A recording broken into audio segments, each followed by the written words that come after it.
ఒక అబ్బాయి జాతకంలో గానీ, అమ్మాయి జాతకంలో గానీ చాలామంది కూడా మర్చిపోయిన చక్రం ఏంటంటే నవాంశము, భావచక్రాలు. ఆ! కేవలం వీళ్ళు రాశి చక్రాన్ని చూసే రిజల్ట్స్ చెప్తున్నారు. హ్మ్.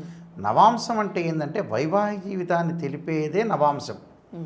రాశి చక్రంలో కొన్ని డిగ్రీల్లో గ్రహాలు వెనక్కి ముందుకు అవుతుంటాయి.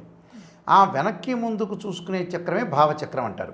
భావచక్రం అంటే ఏంటంటే డిగ్రీల్లో క్యాలిక్యులేషన్ చేస్తాం. అంటే రాశి చక్రంలో కూడా డిగ్రీలు ఉంటాయి.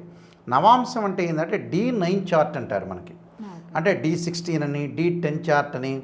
అంటే రాశి చక్రము, భావచక్రము, నవాంశము, హోరా, ద్రేకాణము, దశమాంశము, షోడశాంశము, త్రింశాంశం ఇలాగా చక్రాలు ఉంటాయి. డీ చార్ట్స్ అంటారు యాక్చువల్గా.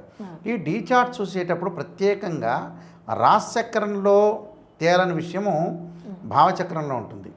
భావచక్రంలో ఉన్న విషయము తేలకపోతే అంటే మనకి దాన్ని మనం గుర్తించలేకపోతే నవాంశ చక్రంలో ఉంటుంది. ఓన్లీ ఫర్ మ్యారేజ్ లైఫ్ విషయంలో అంటే మ్యారిటల్ స్టేటస్ అనేది ఏ విధంగా ఉండబోతుంది, వైఫ్ అండ్ హస్బెండ్ రిలేషన్ ఎలా ఉండబోతుంది, ఎలాంటి బాండింగ్ ఉంటుంది, ఎలాంటి డిస్ప్యూట్స్ ఉంటాయి, డివర్స్ జరిగే అవకాశాలు ఉంటాయా లేదా, మనం ఒక రికగ్నైజ్డ్ అంటే ఒక గుర్తించేది ఏమిటి అంటే నవాంశం.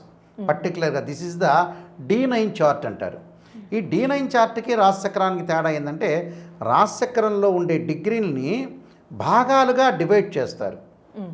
అంటే సూక్ష్మాతి సూక్ష్మంగా డివైడ్ చేయడాన్ని నవాంశం అంటారు. నవ అంశం అంటే 9 అని అర్థం. నవ అంటే 9, 9వ అంశ చక్రం అంటారు. భావచక్రం అంటే ఏమిటి అంటే రాశిచక్రంలో ఉండే గ్రహాలు డిగ్రీల్లో వెనక్కి ముందుకు అవుతాయి.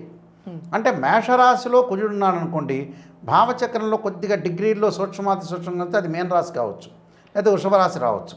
వెనక్కి ముందుకు చక్రాలు ఉంటాయి, వెనక్కి ముందు గ్రహాలు వెళ్తుంటాయి. అది భావ మధ్యం అని, భావ ప్రారంభం అని, భావ అంత్యం అని మనం క్యాలిక్యులేట్ చేస్తాం.